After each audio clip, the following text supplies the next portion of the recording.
Hi, everyone. Welcome back to the Prestige Junkie Podcast.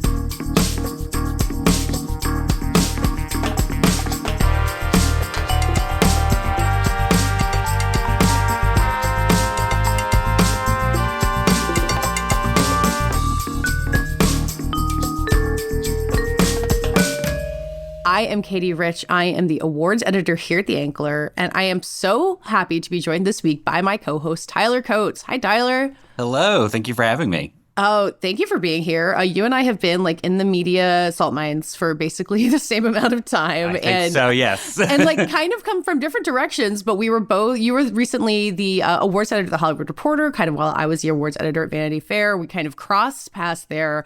And I wanted to bring you in for what's basically a part two to the conversation I had last week with David Canfield about why award season works this way. I feel like this is something that you and I both think about a lot. And may not be able to answer. Probably too much. There is no answer to this question, but if anyone can figure it out, maybe it's us. So we're going to get into some more of those big picture questions, including some listener questions we got about how all this stuff works. And after we get into all of that, you'll be able to hear my conversation with Gary Oldman, who is Emmy nominated this year for playing the slovenly spy Jackson Lamb on the Apple series Slow Horses, which just aired its third season with the fourth season on the way. It is excellent. You'll hear lots more from that. And Tyler, before you and I get started, I wanted to go back to the poll we had on our Spotify episode from last week. David and I kind of went back over the buzz from the summer and who was kind of playing the Oscar buzz game well, whether their movies had come out yet or not. And we had 5 options of which film is building the best early Oscar buzz. Tyler, I'm curious, not knowing the 5 options is really putting you blind, but what would be your guess? What people said, or what would be your pick for what's building the best early Oscar buzz? Oh, man, that's so tough. I'm going to say Dune 2. I feel like that's probably an easy answer. I didn't actually even put that as an option, which I probably should have. I think you're right that it's doing a really good job, but it had its buzz in the early part of the year, I guess, and it will come running back. It'll come back around, yeah, for sure. Yeah. I mean, it's such a huge priority, and I think that Warner Brothers is really hoping this is Denis' year. Whether or not that's true, Well, that's something David and I talked about, and we can get into it too, that you kind of have your burst of attention earlier in the year, and then you have to go really quiet. No one's talking about Dune 2 right now, but it's coming back, whether people realize it or not. So with 42% of the vote, the winner was actually Anora, which is fascinating to me because that was an example of something Dave and I talked about. It's it had this huge moment at Cannes, and it is super quiet right now. Mm-hmm. And it's going to come back at, I think, Telluride and then also Toronto.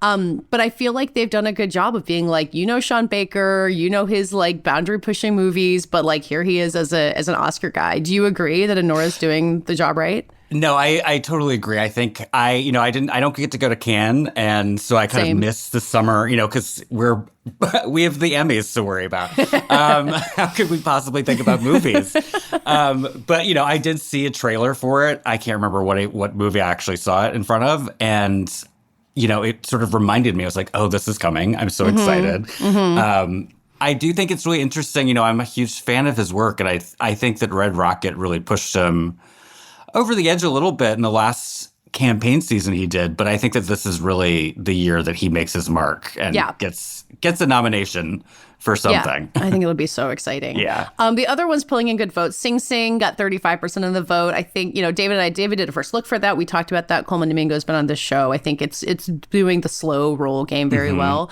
And then Gladiator 2 came in with 14%, which is, it's so interesting because it's getting the blockbuster positioning, right? It's coming, with Moana 2, Wicked, Joker is here are the movies people actually see, but it's got that awardsy sheen just right there under the surface that's working really well. Well, I think, we live in such a different time now where obviously the expansion of the Best Picture category has really paid off, and we're actually seeing those movies that were intended to be nominated actually get nominated. I mean, last year we had Barbie and Oppenheimer. I mean, Oppenheimer sort of feels like, obviously, Oscar prestige bait. Barbie, more of an outlier there. Sure. But, Top Gun, I mean, no one would have expected a Top Gun 2 to be a Best Picture contender ever. Yeah. I mean, that's crazy. And I think it's, it's partially coming out of the pandemic, rooting for these movies to do well and hoping that the industry kind of rebounds. And I would even say like Beetlejuice is an Oscar contender at this point. I mean, it's got so many crafts. It's premiering at Venice, exactly. You know? I mean, Joker 2's doing Venice again. I mean, I think that's smart. So I think it's really interesting that we're seeing a lot of big budget studio blockbusters take these, you know, prestige slots at these film festivals. It's really fascinating to me. Well, it makes you wonder how long the box office savior narrative will work Oscar-wise, because like that worked for Top Gun, that worked for Barbie and Oppenheimer. Like I think this year Dune 2 is going to have some of that going. And the box office anxiety keeps waxing and waning, but there is that sense of being like, oh, thank God, a good movie people like. We're going to shower you with awards. And how long would that last?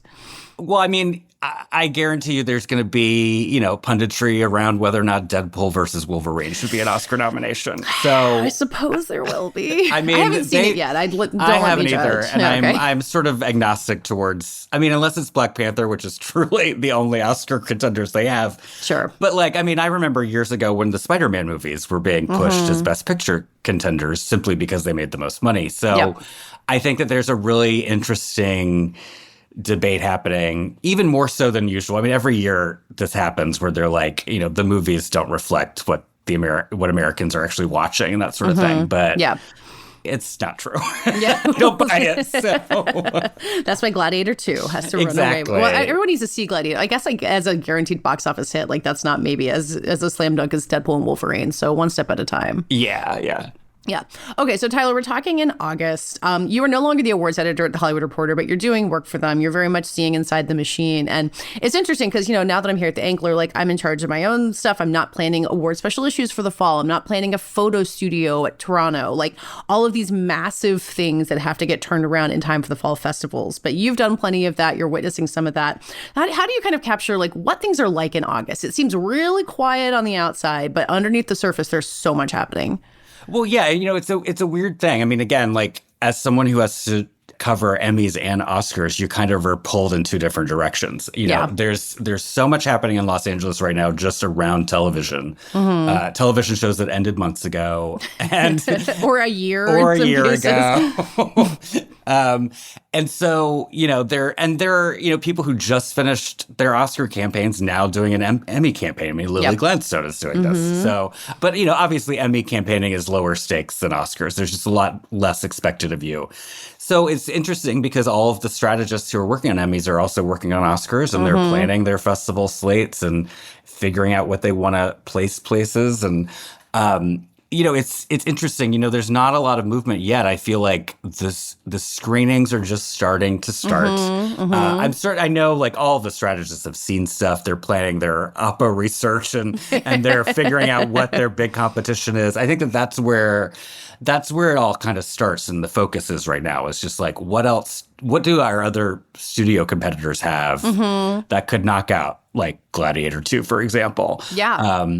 And I think that this year, you know, as I said, we're going to see a really interesting mix of stuff that is like the typical Oscar quality crop, and then we're going to see a lot of big studio features. And honestly, you know, coming from a trade background now and knowing how important ad spending is, I think it's really great for studios to have really big movies and want to campaign because they're the ones that can spend the money.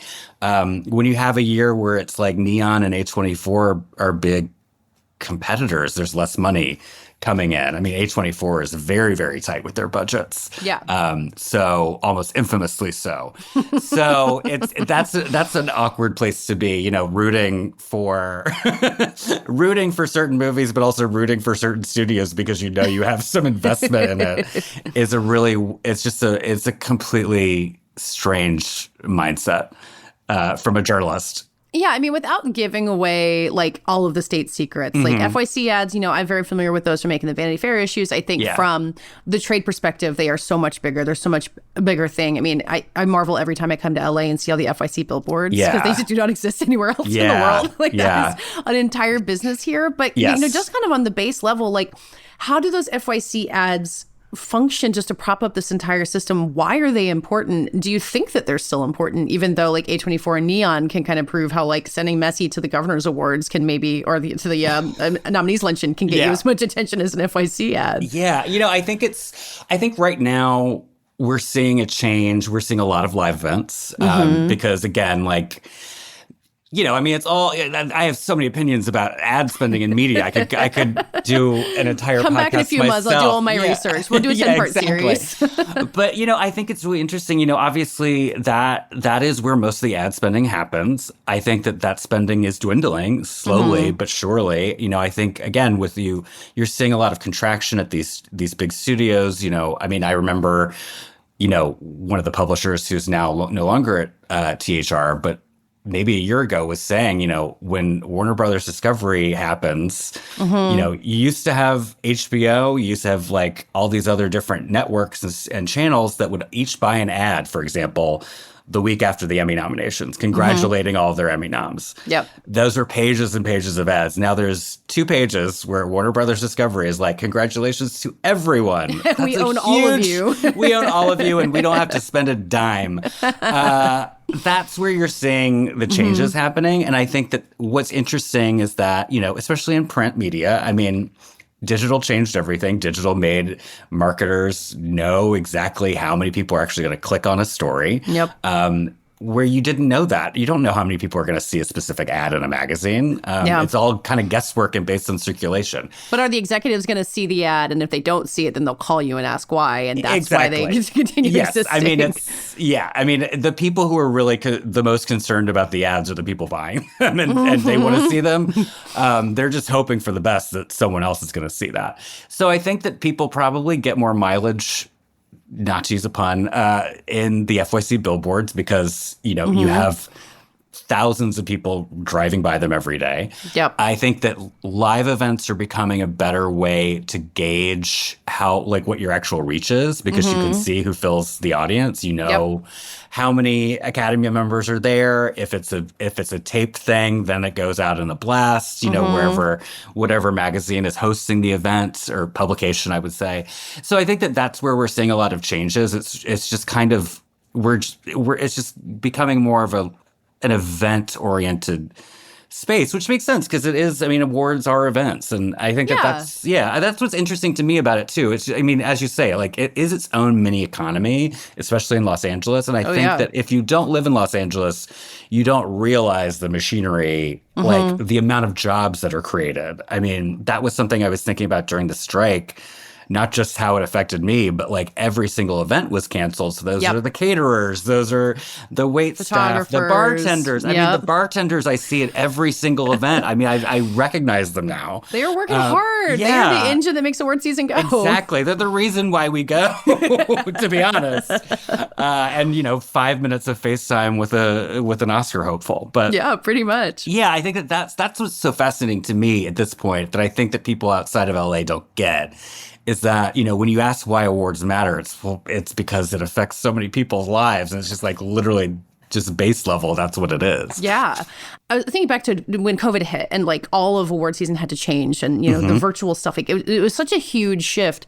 And the fact that we've sort of gone back to the way it was before, like as we were saying, it's been changing. Like I think if COVID couldn't transform that system, then nothing can. Like it's baked in for better or worse. Yeah. I mean, the one thing that COVID did do that changed the system was it made everyone way more available because of Zoom. I mean, you know, that's been great. I mean, no one has to do a junket anymore. I mean, they still do them. They still do Zoom junkets. They still do some of that. Like they'll like put someone in a hotel room and then talk to me on Zoom, which is very strange. Exactly. It's still a nightmare and weird, but it's less, you know, I feel like the stakes are lower. People can relax a little bit more. Yeah. But again, like that also means that like anyone who's interested in doing an interview to bolster their campaign can just do it. You know, that was sort of fascinating to me. And you know, again, that's being at a trade versus, you know, a more mainstream publication. I mean, the trade is getting more eyes from that industry. So they're more likely to say yes than no. But yeah, I mean, I would say that Oscar season is year round. I mean, there are strategists. I mean, even my mother, when she found out that there's a job called awards strategist, and she's like, what does that? And I was like, oh my God, you have no idea. I know all of them. Are you kidding? Some of the most powerful people in America. They're starting, you know, the day after. I mean, I used to joke my Emmys spreadsheet would start in like February. My Oscar spreadsheet would start around July, August. Yeah, pretty much. I mean, oh, yeah. If you don't have your spreadsheet by now, what are you doing? Exactly. I mean, thank God I don't have to do it this year. I mean, I might just do it just for fun to keep track. But, I mean, it's really just about like knowing what the movies are coming out, like heading our way. And that's really, I think from my standpoint, that's what I would be doing right now. It's just like I might start to screen a few things, but, a lot of the studios will hold out on me. They want to impress me as much as the rest of every other voter. I mean, it's sort of ridiculous in that way, but... Yeah, I think that part of August, that FOMO element of like, oh, I heard someone saw the Nickel Boys. Like, oh my God, who got to see it? Like, that's a really real thing. Yes. And I think part of it is just like, all right, I'm not important enough. But I do think there is this created, like, as we're talking to Dave, Vanity Fair published the first look of SNL 1975, which David and I talked about last week. Is like, is it going to Toronto? Where is it going to be? I think they're cultivating this interesting air of mystery around, a pretty mainstream movie that's like, it's all part of the strategy. Like, not even what is getting published about it, but what we ourselves get to see and like talk about amongst ourselves. Even that is carefully organized. Yeah. And, I think that like, I think my relationships with the strategists is really interesting too. I mean, they became my friends. I mean, I considered every publicist I worked with my colleague because I truly worked with them. Yeah. I've never worked with so many people outside of my own company before. But I think I was privy to really interesting takes. For example, like the Lily Gladstone, instead of going supporting, going lead. I was told, when I questioned that at the very beginning of the season when that decision was made, the response was that was her decision to make, and she wanted to do it because it's more important to her to be seen as a leading actress. Yeah. Michelle Williams had done the same thing the year before. Exactly. Yeah. And I think that that's really interesting to me because it shows that to the performers, winning is not necessarily the most important thing. I think an award is really about longevity in your career. It's about everything in everyone's career is about the next thing, especially when you're a performer and, that's literally what your job is to figure out what the next job is. And I think an award nomination just bolsters that. And again, like, who doesn't want to be celebrated? I mean, at the end of the day, like, there is a vanity that, like, it is you want everyone to clap for you. Exactly. I mean, and the below the line people too. I mean, that, I don't think that anyone gets into it thinking that they're going to be included in this big Oscar blitz. And I've talked to a lot of below the line people they're the ones who are really just shocked by the budgets and the money. Oh my God. And wearing Chanel, as a production designer. So it's all about like kind of supporting yourself and selling yourself, selling your project. I mean, it's all part of the career, I guess, the mechanisms of that. Yeah. A question I always have around this time of year, as these award strategists are like telling us some stuff, not telling us stuff, not inviting us to screenings, how much do you think they know what they have? And how much do you think there are going to be people who go to Telluride in Toronto and be like, oh, you really like this one, huh? Okay, let's do it. I think that every year, a lot of people think that they have like something really solid that surprises them when it isn't. And vice versa. I think that there's always going to be something that comes out of nowhere that surprises everyone. I mean, not to use Andrea Riseborough as like the crown example. That is the most out of nowhere there is. But that shows you like that's the power of campaigning and the power of like putting in that work.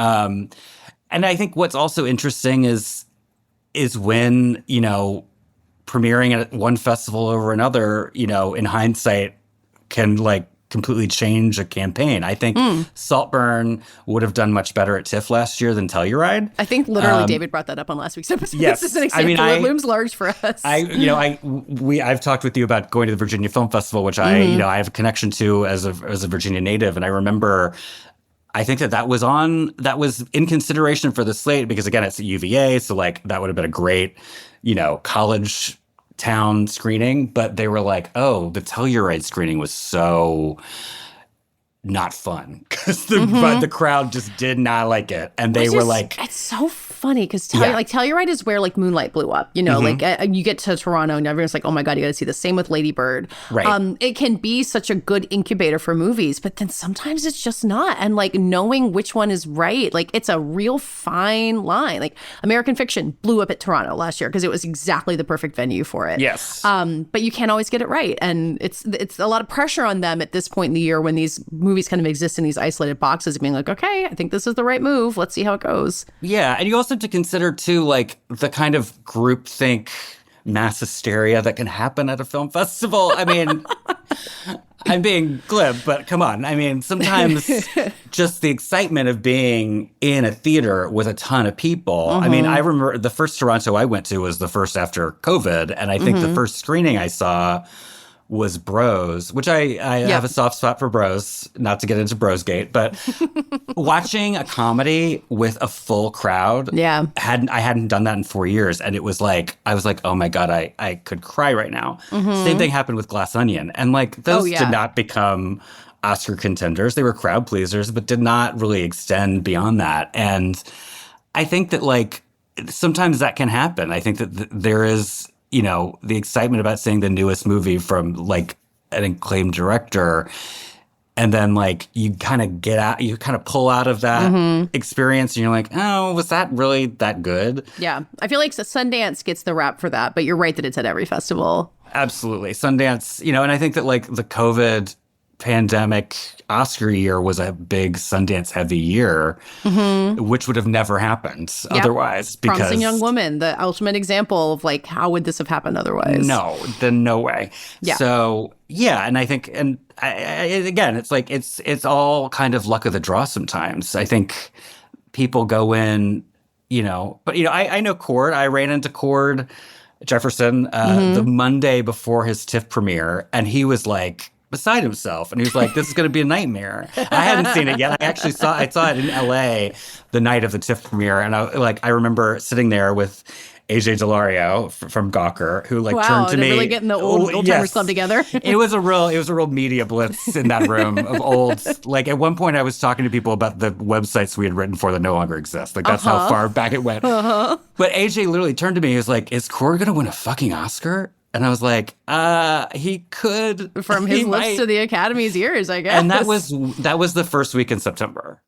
I loved the Oscars as a kid. I think as I've been working in media, you know, it's not my favorite night. You know, it's no longer something I look forward to. I'm usually working, like watching it and typing at the same time, or not even watching it. Okay. Throwing an Oscar viewing party with your friends and like making snacks sounds so fun and so easy compared to typing on your laptop all night. Just being able to sit and talk shit about what's happening. I can't even live tweet anymore. So it's so sad. We'll have to wait till the retirement home and we'll get to watch the Oscars in peace at last. But I don't know. Maybe it's like, you know, maybe my proximity to the madness of it all, but it is still a really exciting thing. Like, it's just, you know, I mean, I was at the AFI luncheon and I was like watching Greta Gerwig talking to Steven Spielberg.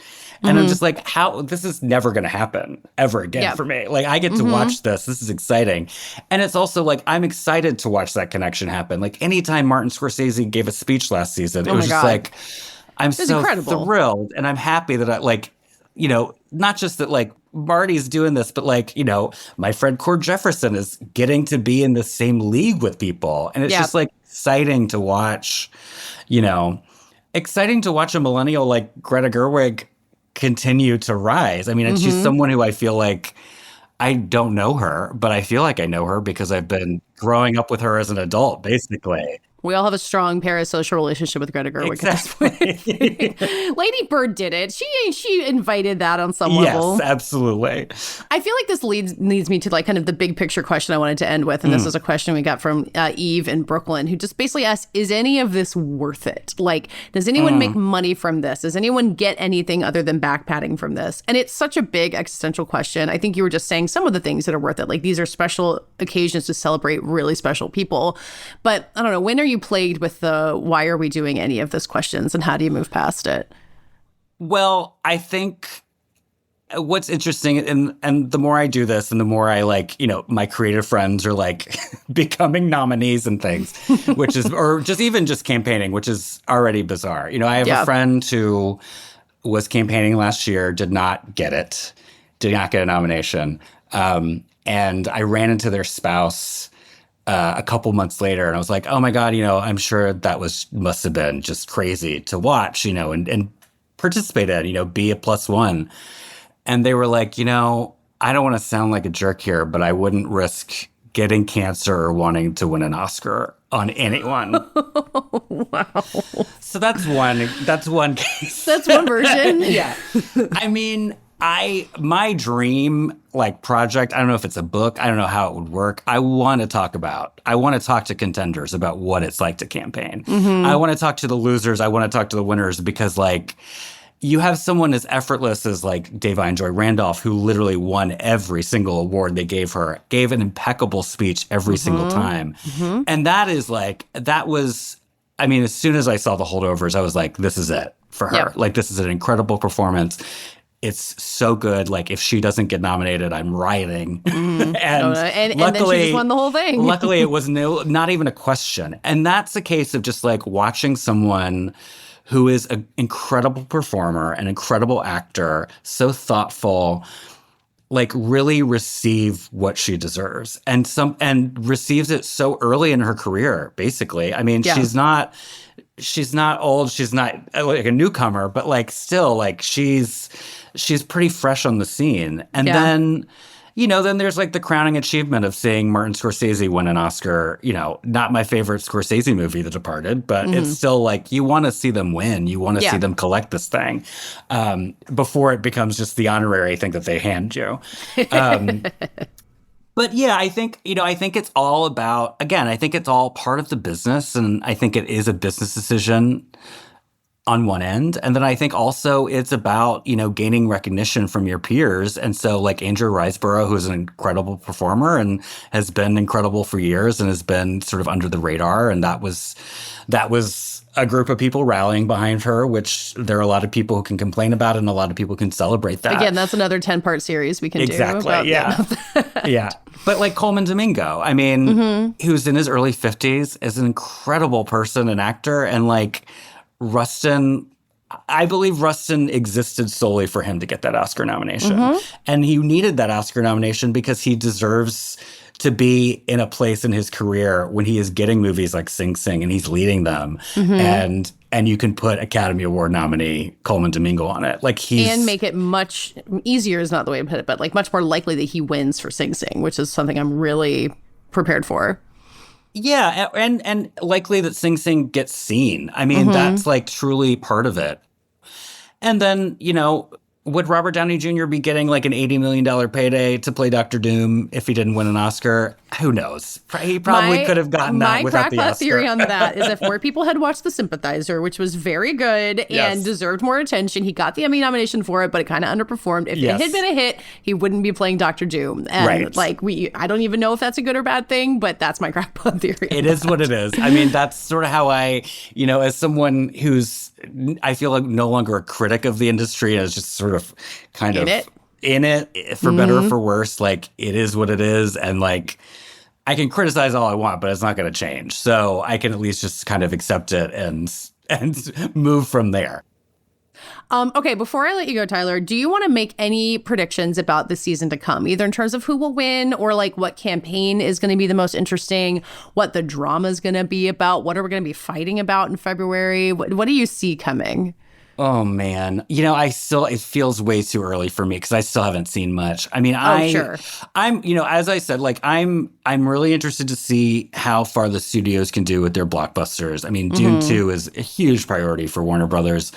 Gladiator 2, can Ridley Scott come back?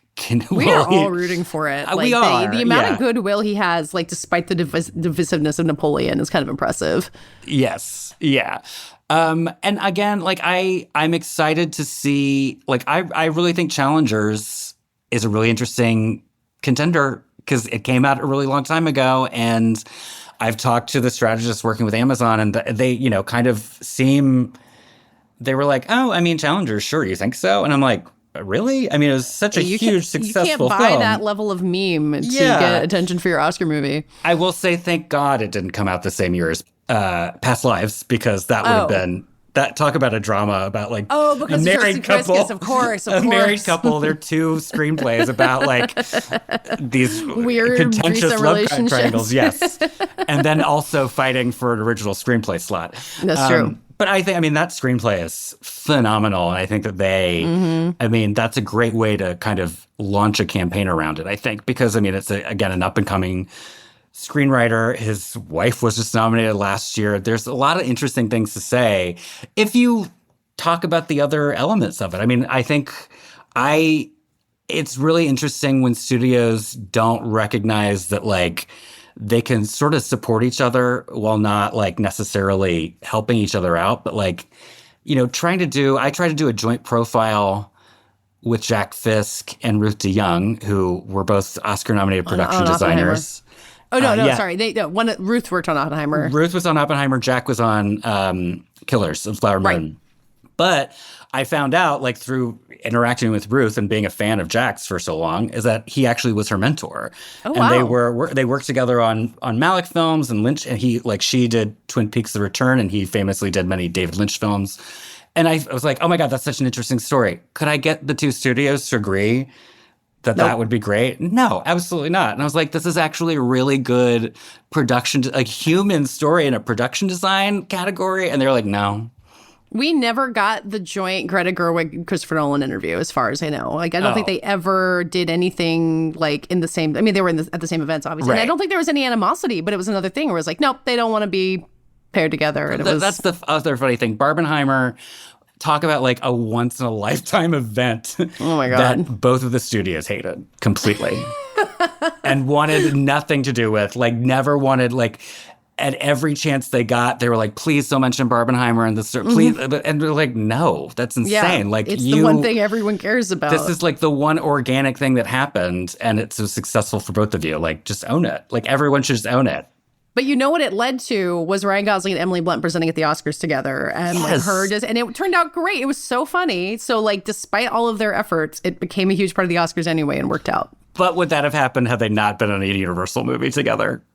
No, of course not. But like, so it's all got to come back to synergy. And it all comes back. It's vertical integration. So there's a lot of funny personalities and movements, and everyone's skittish and superstitious, and it's very funny. I mean, it's just like, it's a very human experience at the end of the day. Like, it is a huge machine, but it's all, like, psychologically manipulated by everyone's neuroses and fears. And no one actually knows what's going to happen as much as they think they do. Happen. No. Yeah. No. We need to just accept that. Okay, now we're going to take a quick break, and then we'll be back with my interview with Gary Oldman.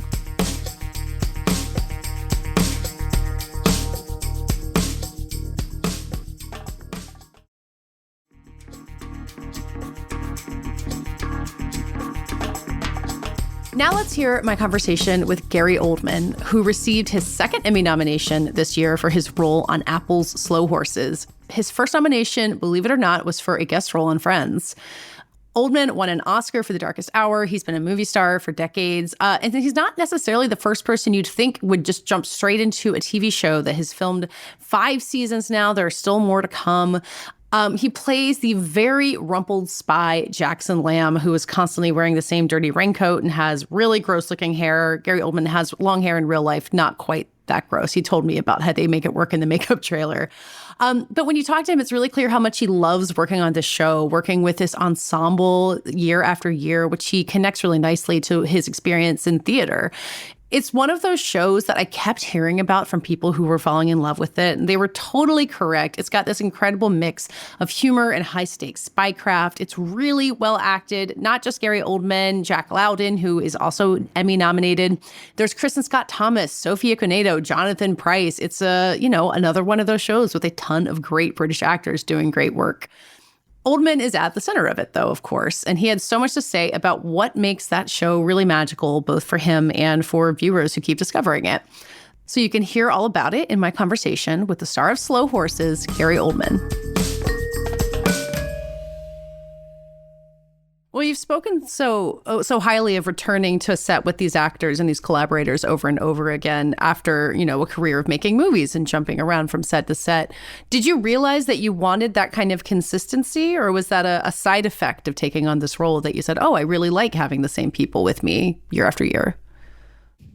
It's certainly in the back of my mind because I've been a fan of long-form TV for a long time now, and watching it, I would watch it sometimes with a little envy, thinking with a film, you do jump around with a group of people for a very short amount of time, a very intense amount of time in various different locations.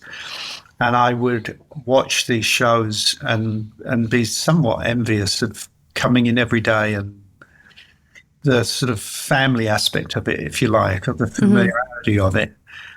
So I think in the back of my mind, it was there, and more akin to sort of theatre company that I've experienced. I really do feel like we were a company. Yeah. And yeah, it has been surprising quite how much I've enjoyed it. And I miss them. But you also wrapped season 5 recently, right? So you've been that's kind of an incredible pace to keep up returning to the set. Does it feel fast, how quickly you guys make these seasons? Yeah. I mean, we shoot them over quite a lot of time. You know, it's not that we're necessarily pushing it or rushing it, but it was always our feeling that we wanted to not give audiences, you know, a 2-3 year gap. We wanted to keep it coming. I mean, I loved Severance. I just thought it was fantastic. And where is it? It's coming soon. Yeah. That's what they said. They keep saying that, though, don't they? And it's pretty intense. I'm not complaining, you know. That's fair.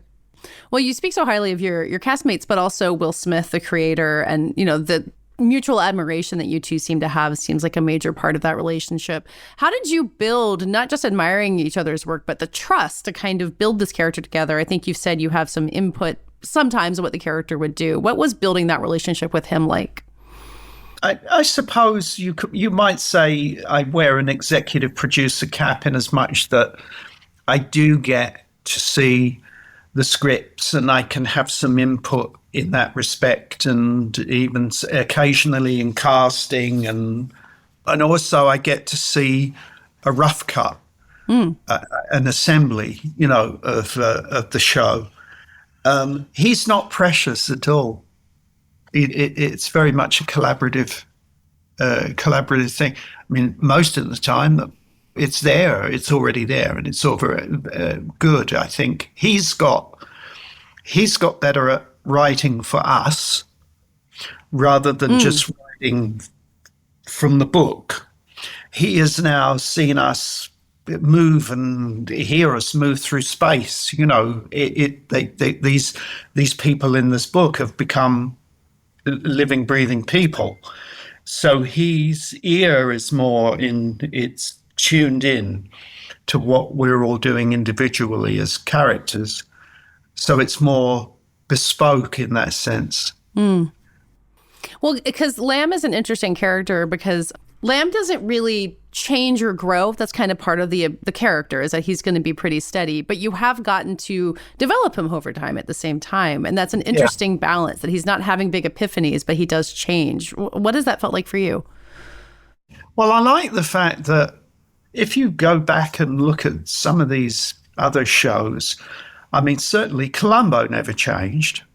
Don Draper didn't change very much. Even if he should have. Yeah, but week in and week out, you're changing in as much that you're responding to the scenario, to the event that is in front of you. So I'm going to react to whatever situation it is. And then of course react to the others who are reacting to it in their way. So it's I like that. I like the fact that he's sort of, the die is set with this guy. Yeah. Well, you talked about how Will Smith has written the show toward the cast and has allowed you guys to grow in that way. How does that work with you and your co-stars? What can you do with Jack Lowden in season 4 that you might not have been able to do in season 1? How have you watched that grow? I mean, we stayed pretty true to the books. At least it's a template. It's our blueprint. That's helped us because we, as you say, we've just shot season 5, and I can only imagine a sort of a room full of writers on season 5, with an original thing rather than adaptation, sitting there scratching their heads going, what are we going to do with these characters and where are we going to take them? We don't have that problem. You build a level of trust and you're more relaxed, and the instincts of people, you're less likely to have a knee-jerk reaction or challenge in that way, because you're in a safer place with it. Mm-hmm. You feel like you can try things that you wouldn't be able to try with someone you didn't know as well. We know who we're playing now. Yeah. And we have a new director, season 4, Adam Randall, who's just come in, and I'd like to think it gets better every time. For me, I think this could be the best one yet, number 4. Well, I feel like the show has grown in terms of attention. Like this year, I've heard so many people say, you've really got to watch this show. Have you sensed that the attention or acclaim or the people have embraced it more as it's gone on? Well, it's a very British show. So in that sense, it's humor at times is very cultural, specific, and very colloquial. And I'm really surprised that it's become more of an international show, that it's reached an audience outside of the UK. And that's a testament, I think, to the writing. And, we do have a quality control. We don't want to jump the shark, as they say. And, it's got to have its internal logic. It can't get silly. And so we have a very good sort of, if you like, a sort of bullshit detector where you go, that's pushing it a little, or would Lamb really be there, or would he be in that situation, or would he really say that? We do try and keep a quality control on the show. And I'm chuffed that it's become more international than just one of those.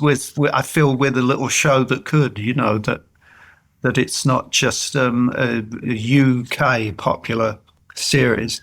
Do you guys hear from people who work at MI5 with any opinions about how you guys are portraying their work, and now to the entire world? Yeah, occasionally you hear a whisper come through where people sort of say, it's so real. It's just like... we had a sort of technical advisor who came in at the beginning, who spoke to us. You kind of you take something from it. You kind of get a lot and you don't get a lot. There's stuff that they're just obviously not going to discuss and talk about. But the mundanity of it sometimes is very, it's very like the show. A lot of alcoholism. Well, you've captured that with Lamb too, I guess. Yeah, a lot of burnout.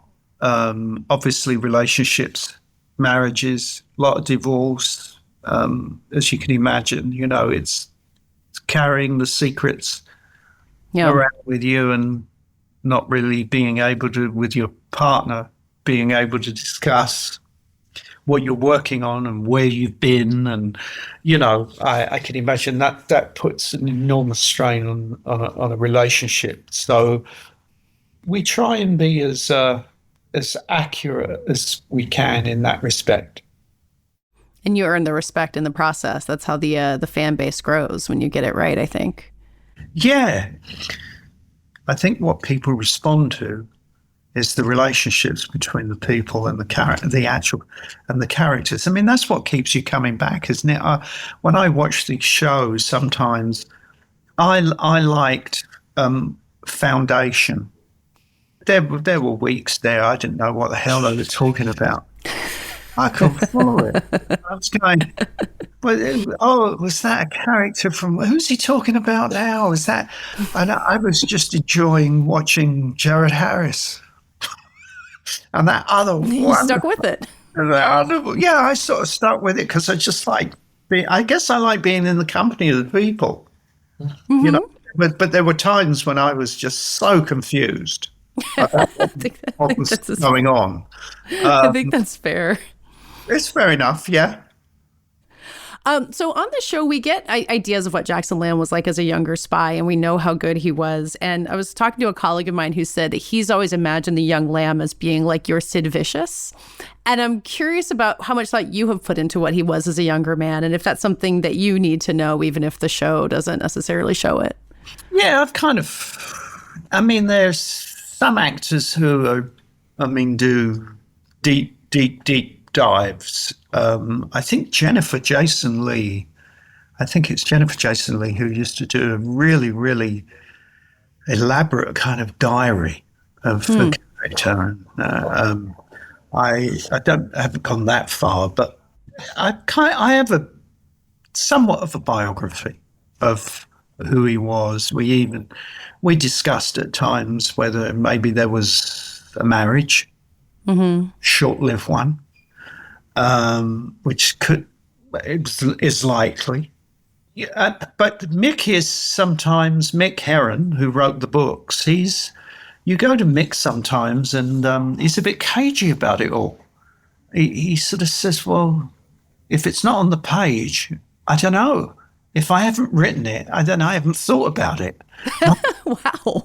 I don't know. I think that's his shtick. I don't quite believe that. But there are certain things that he's very, very strong on. I think that I heard that initially we glimpse photographs of a family that Taverner has. And Mick said, no. She's not married. She doesn't have kids. So there were certain things where he said, no, that's a no.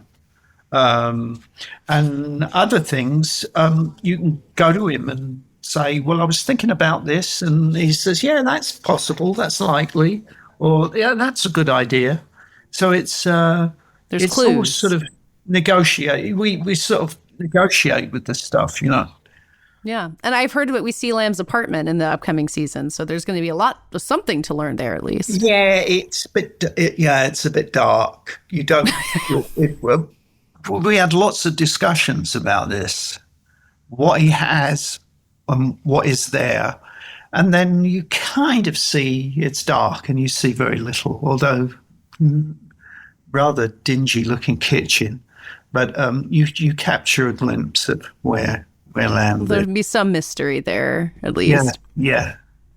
Well, so, we talked about the filming process of this, where it's taking up some of your time, but you've made time for a cameo in a Paolo Sorrentino film and in Oppenheimer last year, obviously. Is that a balance that helps you kind of step out of this world and back in? Are you seeking for doing other things, or is it just like, I'll say yes to a favor for a filmmaker I like? I wouldn't say I'm actively out there looking for other things.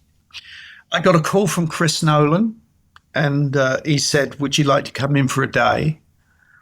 And I actually, apart from the fittings that I had, I said, well, I have to wear a wig.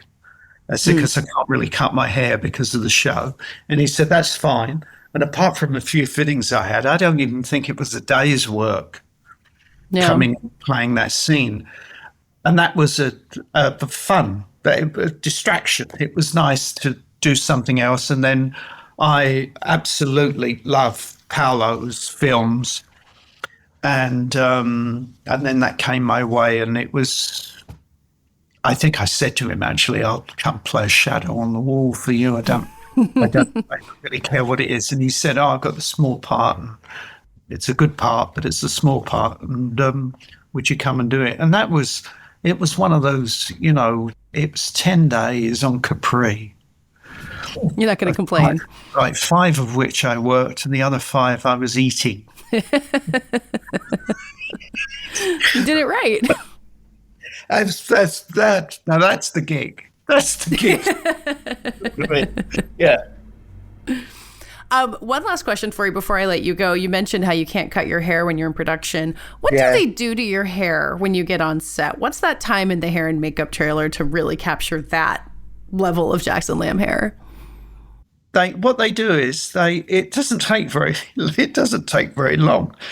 They give me a bit of there's a sort of jaundice yellowing under the eyes, on the cheekbones, some reddening and broken blood vessels, nicotine on the fingers, and then they put a number of products in my hair, and as each season goes on, I'm pretty much in the same clothes, same shoes. They get more water stained and dirtier as the show goes on. I don't think I'm ever going to change the show. If we were to get to season 10, I don't think that I would change the shoes. That does it for today. This show is edited by Brett Fuchs and co-produced by Brett Fuchs and me. Our theme music is by Dave Gonzalez. Thanks again to my co-host, Tyler Coates. Get the Prestige Junkie newsletter by going to theankler.com and subscribe to this podcast on Spotify, where you can answer this week's poll. Don't forget. You can subscribe on Apple also, or wherever you get your podcasts. We will see you next week.